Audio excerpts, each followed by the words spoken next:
Dennis McKenna. Hold on one second. So Dennis McKenna's professional and personal interests are focused on the interdisciplinary study of ethnopharmacology and plant hallucinogens. He received his doctorate in 1984 from the University of British Columbia, where his doctoral research focused on ethnopharmacological investigations of the botany, chemistry, and pharmacology of ayahuasca and ukuhe, two orally active tryptamine-based hallucinogens used by indigenous people in the Northwest Amazon. Dr. McKenna received postdoctoral research fellowships in the Laboratory of Clinical Pharmacology at the National Institute of Mental Health and in the Department of Neurology at Stanford University School of Medicine. He joined Shaman Pharmaceuticals as Director of Ethnopharmacology in 1990 and relocated to Minnesota in 1993 to join the Avita Corporation as Senior Research Pharmacocognosist. He joined the faculty of the Center for Spirituality and Healing at the University of Minnesota in 2001. He's a founding board member of the Hefter Research Institute and serves on the advisory board of nonprofit organizations in the fields of ethnobotany and botanical medicines. He was a key organizer and participant in the Huasca Project, an international biomedical study of ayahuasca used by indigenous people and syncretic religious groups in Brazil. He recently completed a project funded by the Stanley Medical Research Institute to investigate Amazonian ethnomedicines for the treatment of schizophrenia and cognitive deficits. And at the Hefter Research Institute, he continues his focus on the therapeutic uses of psychoactive medicines derived from nature and used in indigenous and ethnomedical practices. Please join me in welcoming Dr. Dennis McKenna.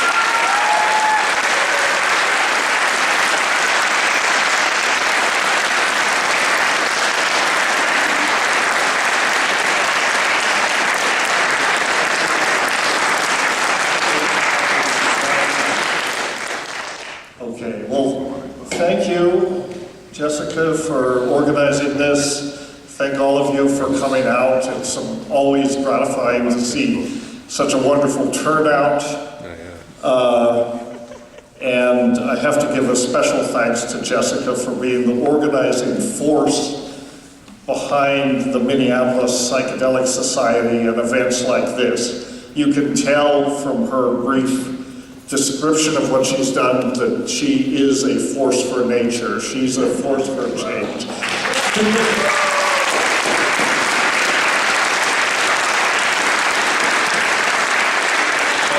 And her enthusiasm and her knowledge are just what Minnesota needs, I think, on both the social and the academic level. She came out here, I've known her for gosh, how long, Jessica? 15 years? We've spent many times in San Francisco drinking beer in various bistros there and wondering why we can't do psychedelic research. And she's one of these people that just decided, well, you know what? I am just going to do it. And here she is, and we're doing it, and I'm really pleased to see that.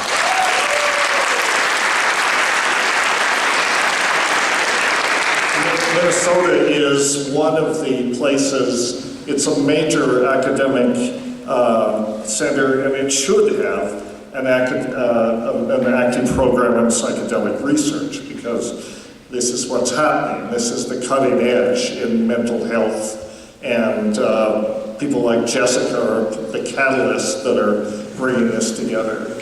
And I also want to give a special thanks to Dr. Storley, Eric Storley, who I met, as he mentioned, in the Center for Spirituality and Healing, and we immediately recognized each other as kindred spirits, I think, when we met, and he had that twinkle in his eye. I knew that he'd been beyond the chrysanthemum more than a few times, so it was great to get to know him there in a professional context and also as a friend. And he sort of glossed over it, but he did let drop today that today is actually his birthday. So stand up, Eric.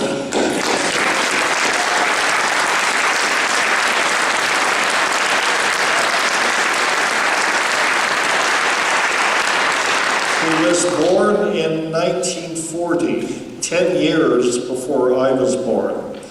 And I do have to say, Eric, you look pretty good for an old man. I hope I'm in as half as good a shape, if I even make it to your age. But hopefully I will. So I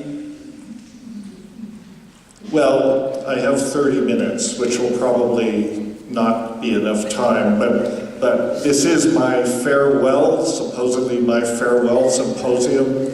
I don't think you're going to get rid of me that easily. I will still be around for a while, moving to British Columbia.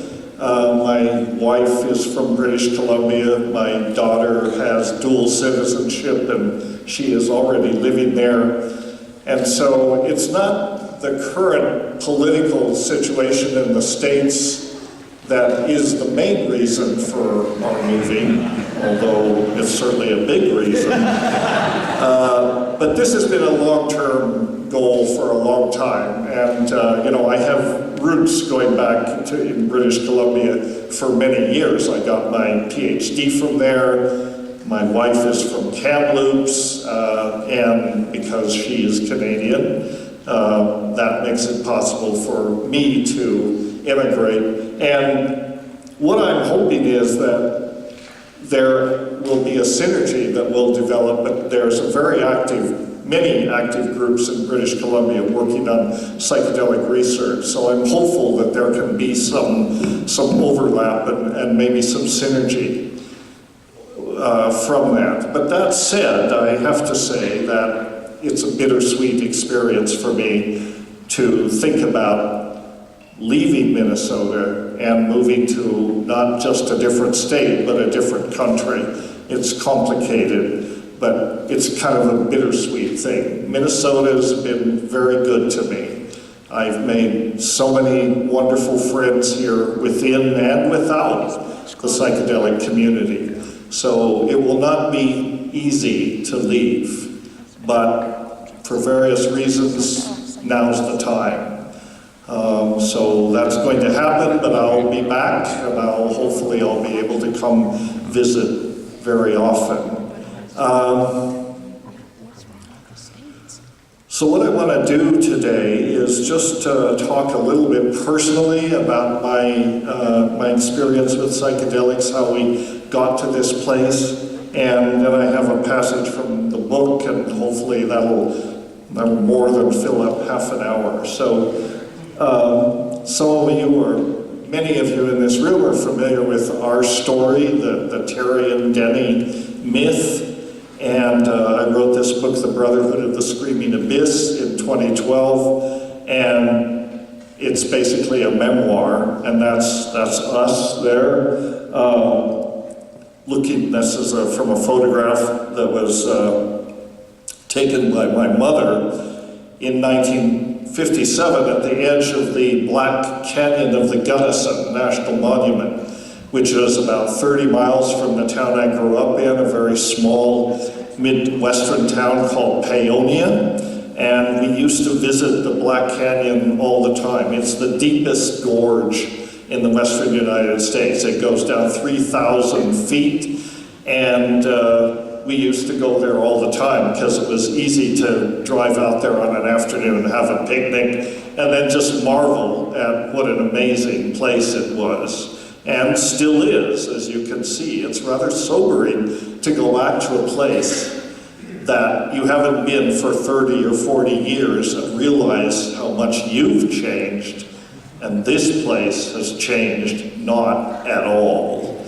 That's the difference between human time, biological time, and geological time. And I'm sure when I'm long gone, the Black Canyon will still be there, and it will still look pretty much like it does today. If you ever go to Colorado and get to Western Colorado, have a chance to go to the Black Canyon, I highly recommend it. It's a rather amazing, amazing place. And the town I grew up in, Paonia, Colorado, is a sweet little town, still is. Of course, when I was a teenager, I did not have the good sense to realize that. We felt very stuck, my brother and I, in Paonia. We were the only people in town with any kind of intellectual interests. Mostly what the town was about was football and beer parties and the usual things that small towns were about. And of course, we disdained all that at that time. I've come to appreciate it a little more now. When I moved to Minnesota, I lived in a very similar town for the first 23 years, Marine on St. Croix. And it's very similar to Paonia in many ways. It's a beautiful community. When I grew up in Paonia, of course, the only thing I wanted out of the place was out. I just wanted to get out. And eventually I did. But I've been back many times. I still have relatives there. And an interesting thing has happened to Paonia in the time. When I lived there as a teenager, it was basically about coal mining and fruit growing. And it wasn't that exciting a place, and it wasn't that open-minded a place. Then sometime along the way, the hippies moved in, and they took it over, and they made it a pretty nice place. Now they have organic restaurants and 17 wineries and a whole bunch of organic farming going on, very big in the locavore movement. And of course, now that cannabis is legal in Colorado, they have some really fine bud that comes from Paonia, even got a name. It's called Paonia Purple. If you ever get a chance, I highly recommend it. But this is the main street of Paonia, and a recent shot, but it really is not that different than it looked in the 1950s. And it's a lovely town. It's kind of off the beaten trail, only about 1,500 people if you count all the outlying mesas. And because it's not on the freeway on the way to Denver, it's off in a cul-de-sac, it hasn't really changed that much. It's not that much bigger than it was when I lived there. And it is really a lovely town and lovely people. I lived across the street from Paonia City Park, which was a gem then and still is.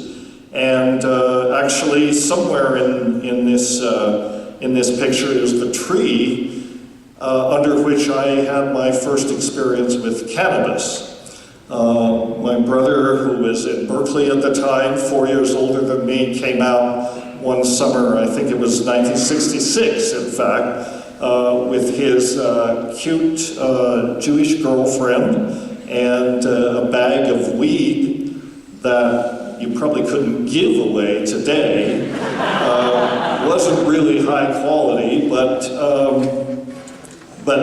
anyway, it was good enough, and we just went across the street and toked up. And I was a little nervous, won't we be noticed? And he said, who's gonna know what the hell we're doing? And that's true, nobody had any idea. He had some other interesting things in his kit, some very good acid and some DMT. And of course I wanted to try those, and he said, well, you need to educate yourself a few things about that. He wasn't handing out the psychedelics, of course. I was unhappy about that. But when I went to Berkeley in 1967 for the Summer of Love, where he was living, then I got my first experience with LSD, incidentally or coincidentally in Tilden Park, where Eric had his first experience. So, and it was the Summer of Love, man. So, you didn't ask too much about quality, but a friend and I scored something off the street from this kind of elfin-looking guy on Telegraph Avenue. We had no idea if it was real or not. It was an aspirin tablet, but it had a little tiny purple dot in the center of it. He said, oh yeah, this is really good, man. So, okay, we took his word for it. We went up to Tilden Park, and he was as good as his word. It was quite a powerful, interesting experience. That was my baptism, I guess you could say, into psychedelics. I'd had a couple other experiences with morning glory seeds, but not much really happened except getting as sick as a dog. It didn't do much for me. So in this period in high school, we were bored teenagers. I enjoyed hanging out with my friends, Larry and Robert here, and we had some other friends, and we mostly just cruised around, drank beer, and sang folk songs, sang protest songs, and were just bored and wishing we were anywhere but in Paonia. And this is what we were doing. We couldn't really get any weed or any psychedelics. We wanted to, but eventually we did. In fact, when I went to Berkeley and Haight-Ashbury in '67, I brought back some of the goods, and we were able to go up to Hubbard Creek, which was a place close by, fairly secluded, where we could bioassay these things. And of course, this is all in my book, every last detail of it, if you're interested. Well, my mother and father were just decent, ordinary people. They were actually wonderful people. I didn't always understand this. They were really very much in love with each other, and their romance began around 1944, just before, actually they had been together for some years since before that, but then my father went into the service to go join the war. He was stationed with a bomber battalion, the 8th Air Force in England, running bombing missions over Germany. So this is them just before 1944, and neither Terence nor I had come on the scene yet. We hadn't showed up to spoil everything. But in 1946, Terence came along, and in 1950, I came along too. We were such cute and unassuming kids. It took my parents a while to realize that we were probably the spawn of Satan. And, may they rest in peace. We gave them a hard time. Nobody should have to endure what we put my parents through.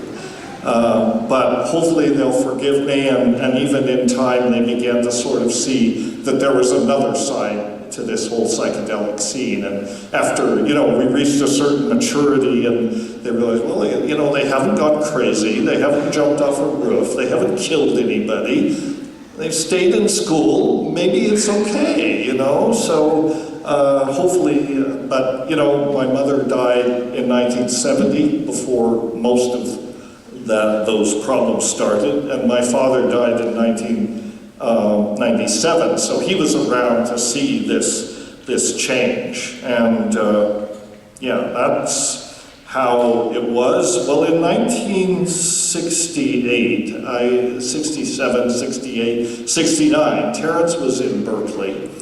And I went to Berkeley in '67 and a couple of other times when he was going to school there. And we were both more or less immersed in the psychedelic community. We were fascinated by psychedelics. We were particularly fascinated by DMT. And DMT was a rare thing in those days. You couldn't find it. There was LSD, there was occasionally mescaline, sometimes peyote, cannabis, of course, but DMT was rare. But Terence was very good at pulling things out of the matrix, and he got hold of DMT, and we tried it, and we both agreed it was amazing. It was a whole other order of magnitude of weirdness and difference from LSD. LSD seemed very pedestrian and sort of mundane compared to DMT.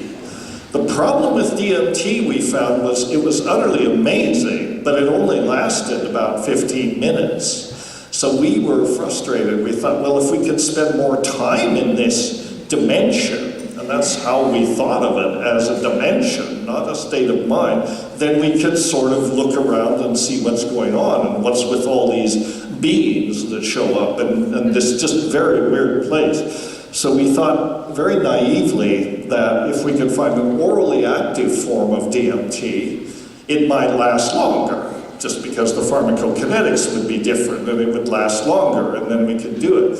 Well, at this time, nobody knew about ayahuasca. Nobody knew that ayahuasca was an orally active form of DMT. It was not understood about the admixture plants.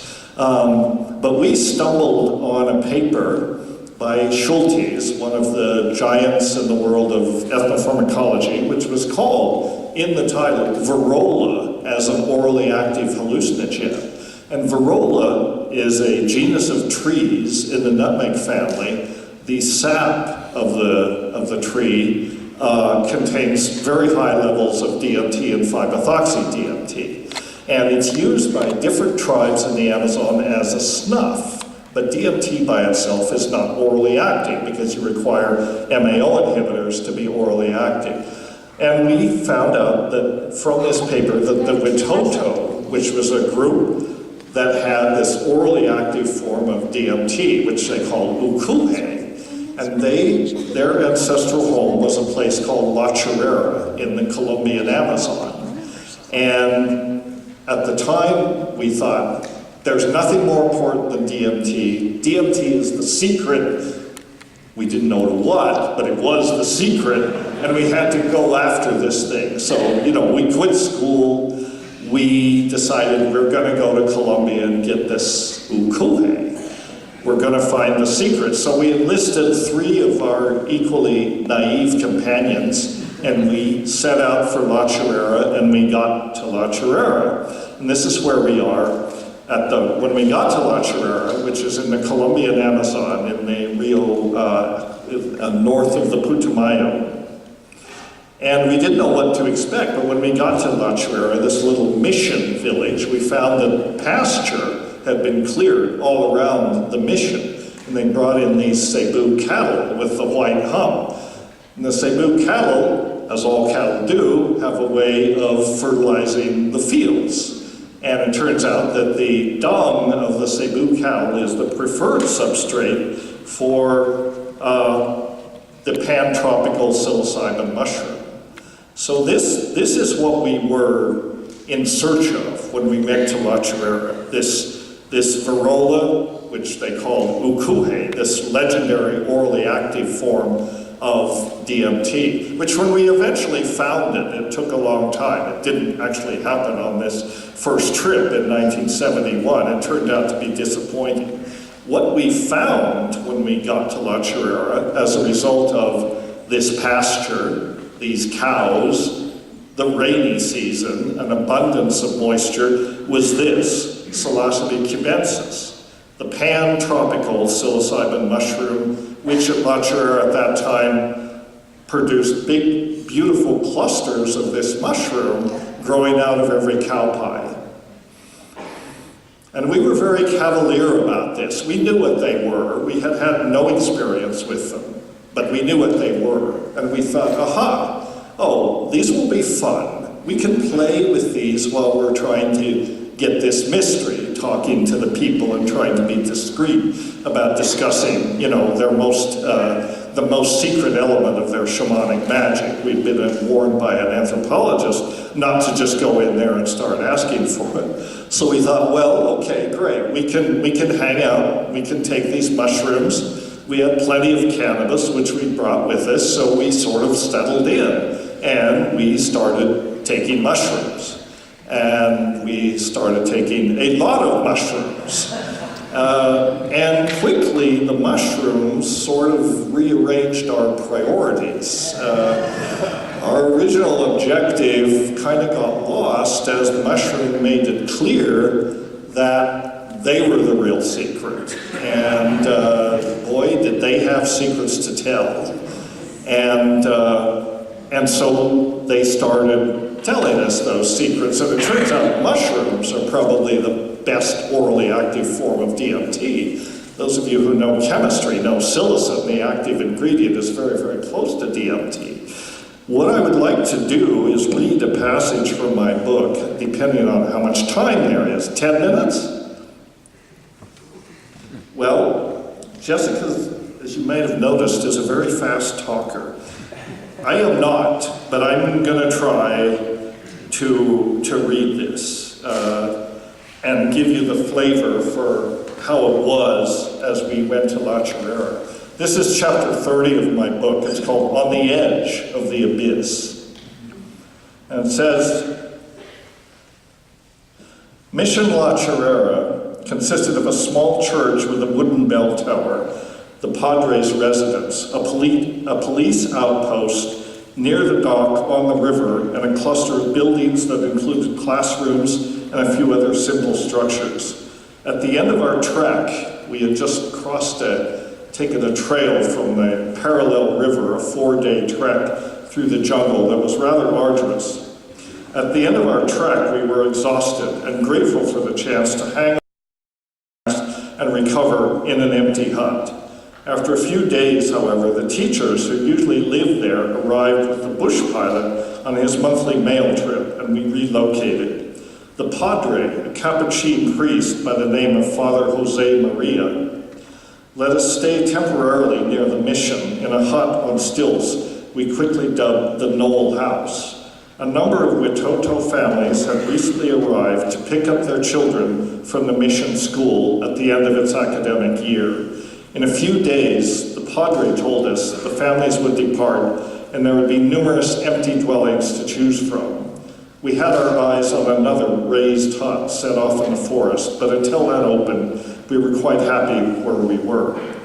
The Knoll House stood on a rise perhaps 200 yards away from the mission, but still in the pasture, a large area cleared from the forest to accommodate a herd of humped Cebu cattle. The riverbank was about 100 yards from the knoll. The impressive geological formation that gave the place its name was called the Chorro, the Spanish word for a stream or gush. It was something like a waterfall, but shallower, the remnant of a primordial volcanic event that had ruptured the underlying bedrock, forming a circular chasm. The Igar Paraná formed a roaring cataract at this point, and below that, a small lake. This formation marked the end of the navigable portion of the river, so La Chorrera was the end of the line in more ways than one. The combination of pastures, cattle, and frequent warm rains had created an ideal habitat for Psilocybe cubensis, the same mushroom species we'd encountered earlier in Florencia, Porto Leguizamo. These mushrooms are known to be pan-tropical. They occur in both hemispheres, in any place with a warm climate where cattle are raised. In fact, they can be considered symbionts of the cattle, whose dung provides a rich substrate for them. Psilocybe cubensis, then classified as Stropharia cubensis, are the most widespread and common of the tropical psilocybin mushrooms. We found them growing everywhere in the pastures around the Knoll House and beyond. There were big, beautiful clusters of carpophores sprouting out of nearly every cow pie, quite impossible to ignore. We must have arrived at the peak of the season. Earlier in our trip, we'd only spotted a few specimens. Needless to say, we were delighted at this unexpected good fortune. By then, Terence and Ev, his girlfriend, had canoed to a Witoto village upriver and returned with the plant materials for home brewing some ayahuasca. We still believe the object of our quest, the real mystery, to be ukuhe, but mindful of Guzman's cautions, we made discreet inquiries about that while otherwise amusing ourselves with the mushrooms. The specimens were succulent and quite delicious, their slight bitterness easy to overlook in light of our scant food supplies. We brought rice, beans, and tinned meats, wrongly assuming we'd be able to purchase other foods along the way. We could buy fruit, eggs, and yucca or manioc root from the locals, and condensed milk and noodles from the tiny tienda at the mission, but our diet was spare and boring. We found that a few mushrooms added to boiled rice or an omelet provided just the thing to perk up an evening's meal. And the best thing was that the after-dinner entertainment was built in. We had not yet understood that the mushrooms were the real secret. We regarded them much too casually as mere recreation. As a result, we found it very easy to eat them daily, either as part of a meal or as a mid-afternoon snack, with no immediate adverse effects. They were an excellent complement to the cannabis, which we smoke constantly. Complacent complement to the cannabis. They were an excellent complement to the cannabis, which we smoke constantly, along with the occasional hit derived from shavings, taken from our fresh supply of Banisteriopsis caapi, the vine added to ayahuasca as a source of MAO inhibiting compounds. We found that smoking the bark while on mushrooms synergized the closed eye hallucinations in a most pleasant and intriguing way. We dubbed this serendipitous discovery vegetable television. It didn't take too many days of such behavior for events to evolve in some fairly peculiar directions.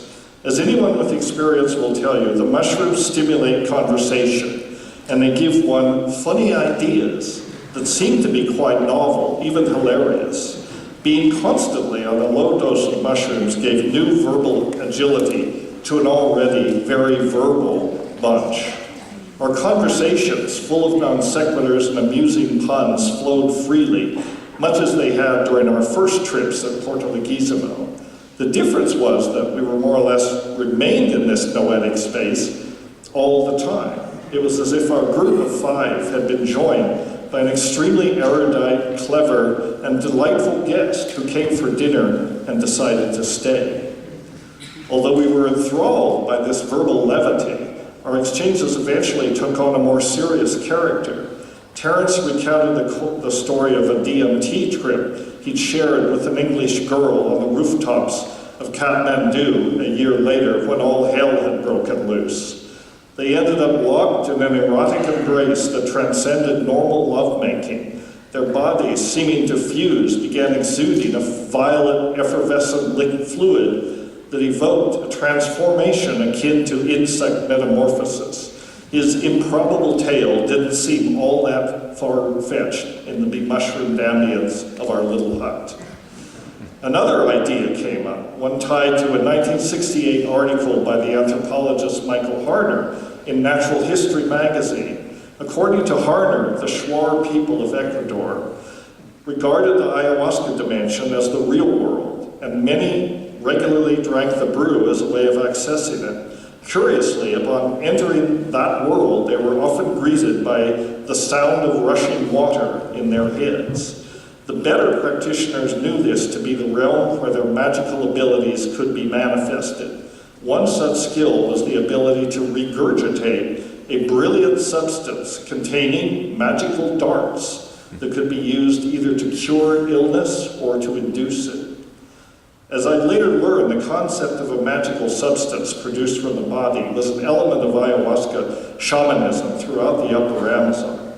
In the mestizo ayahuasca tradition, this material is referred to as phlegm, a substance in which virotes, the magical darts, are suspended. This amounted to a kind of psychic technology that, like all technologies, could be used for both good and evil purposes, depending on the practitioner. A more obscure legend had it that these magical fluids could be vomited and smeared into a kind of screen akin to a scrying mirror or crystal ball. Master practitioners could gaze into the film and envision the future, see distant places, spot game, and diagnose illnesses, among other feats. The point was that this shamanic phlegm and the violet cycle fluid that Terence and his consort exuded in Kathmandu seemed similar. In the alchemical and magical traditions, these objects can be solid like crystal balls, but they can also take liquid form, as in water or mercury.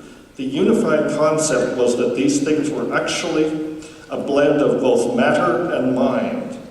They were substances, to be sure, but ones in which the future and distant places could be seen, in which anything imaginable, even language itself, literally became visible. Someone unfamiliar with such chatter would have regarded these ideas as extremely odd, if not plain crazy. But as I've described, Terence and I were already steeped in an exotic conceptual stew comprising alchemy, Jungian psychology, ceremonial magic, shamanism, yoga, and science fiction.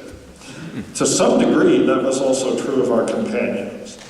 Besides our analytical categories, we're pretty loose to begin with. We were anything but rigorous reductionists, even if we might have kidded ourselves that we were scientists. So to us, these ideas weren't that strange.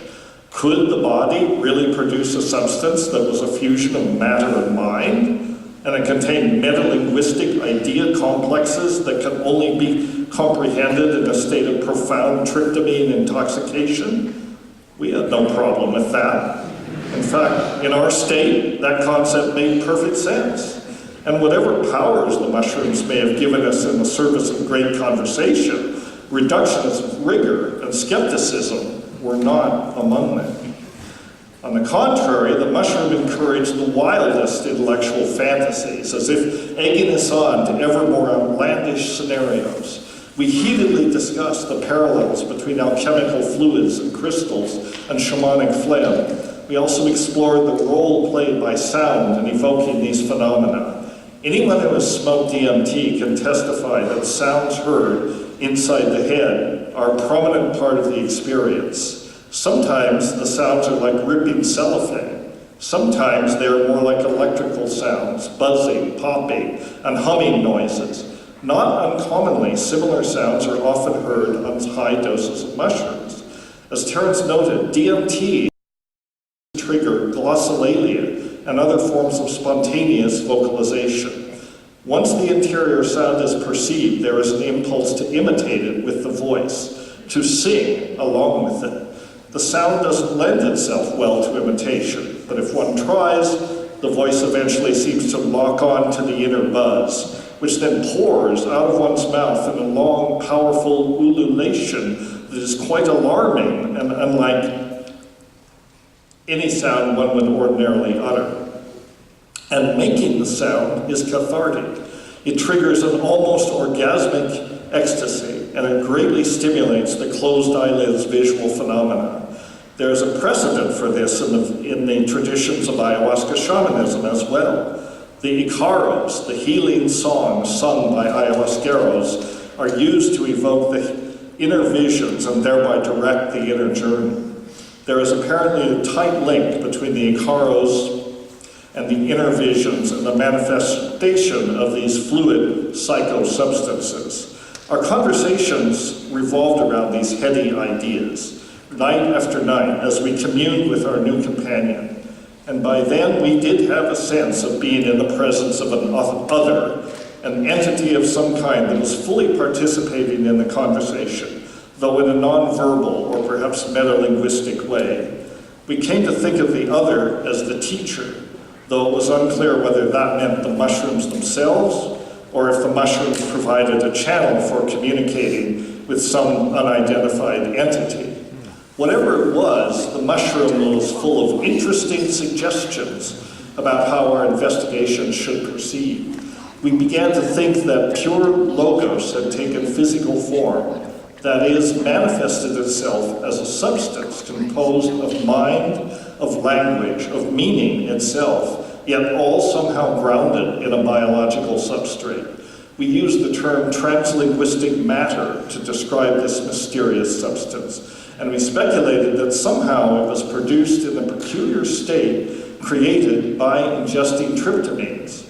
We figured this matter was psilocybin, or DMT, that had been rotated through the fourth dimension so that its trip was on the outside of the molecule. The more we kicked around these concepts, the more excited we became.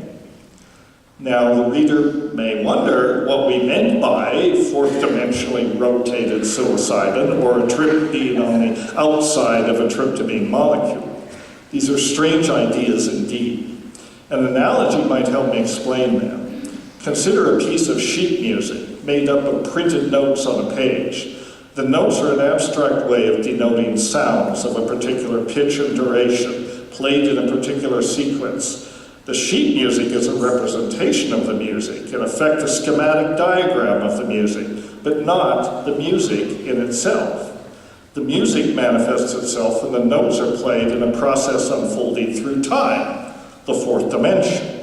We can extend this notion to the idea of a molecule like psilocybin or DMT being fourth dimensional. The inert molecule in a bottle on a shelf is something like the 3D score of the molecule's 4D potential.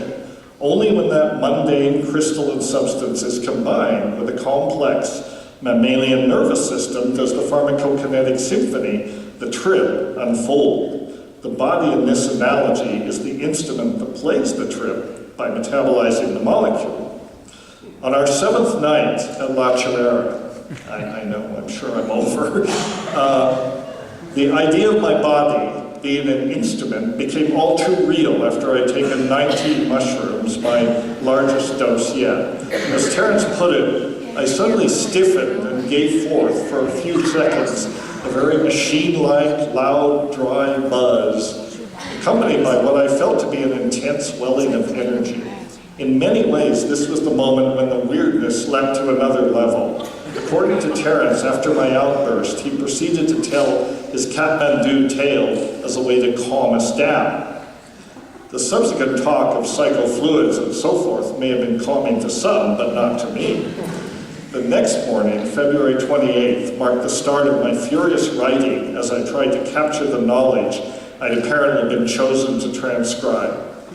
In retrospect, I see how our conceits embodied a paradox of the psychedelic experience. As noted above, on one level, we understood that a molecule does not contain the trip. Rather, the trip is an interaction between a living organism and a molecule's pharmacological properties.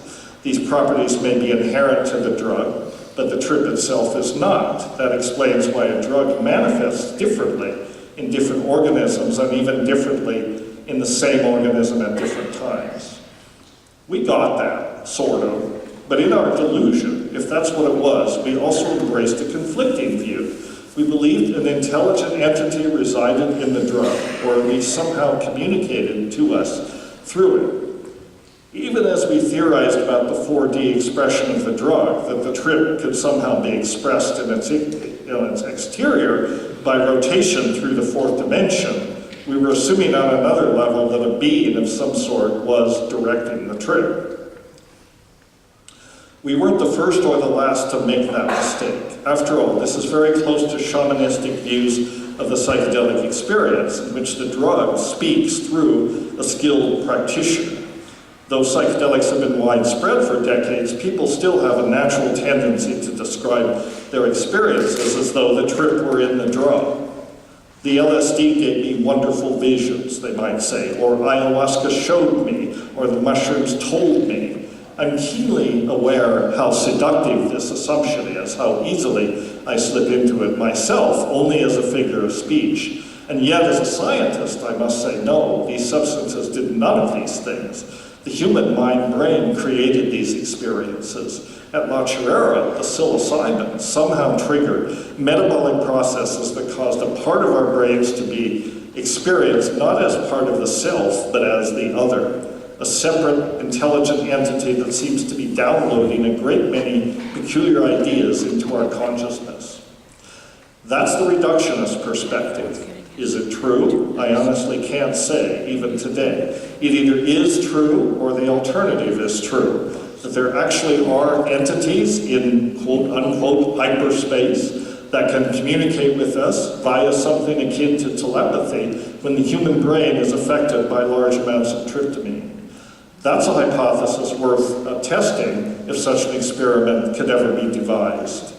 But at La Chirera, we could not be bothered with such nuances. Believing the mushroom or the teacher to be urging us on, we conjured up our theory about what was happening and then resolved to test it. Our experiment was not to prove if the teacher existed. We took that for granted. We wanted to see what the teacher was teaching us could really deliver. What I should clarify here is that by we, I don't mean our entire party. Life in the shadow of the little mission had taken some interesting turns.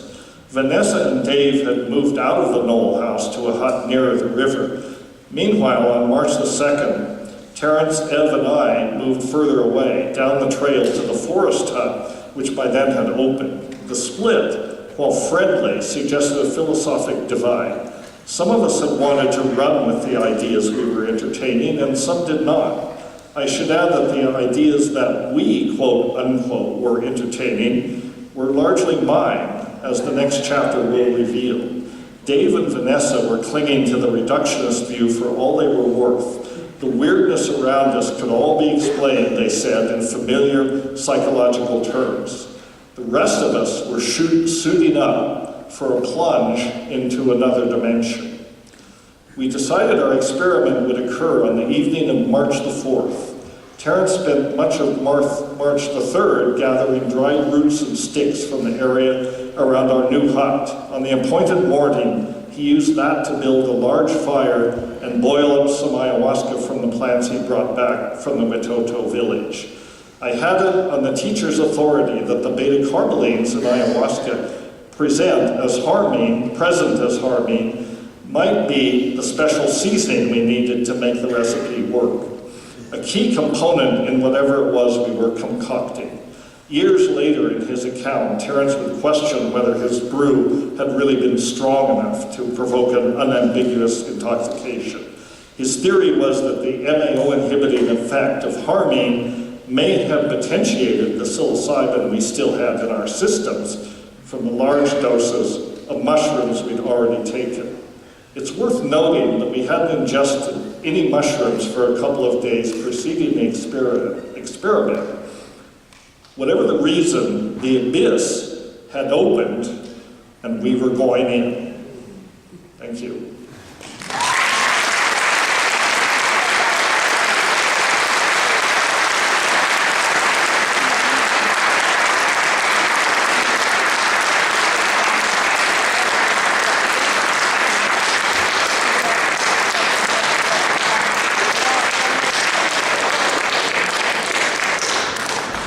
Okay, what's next on the agenda? So, thanks for listening. Q&A now, so we'll just get set up and then we'll get started.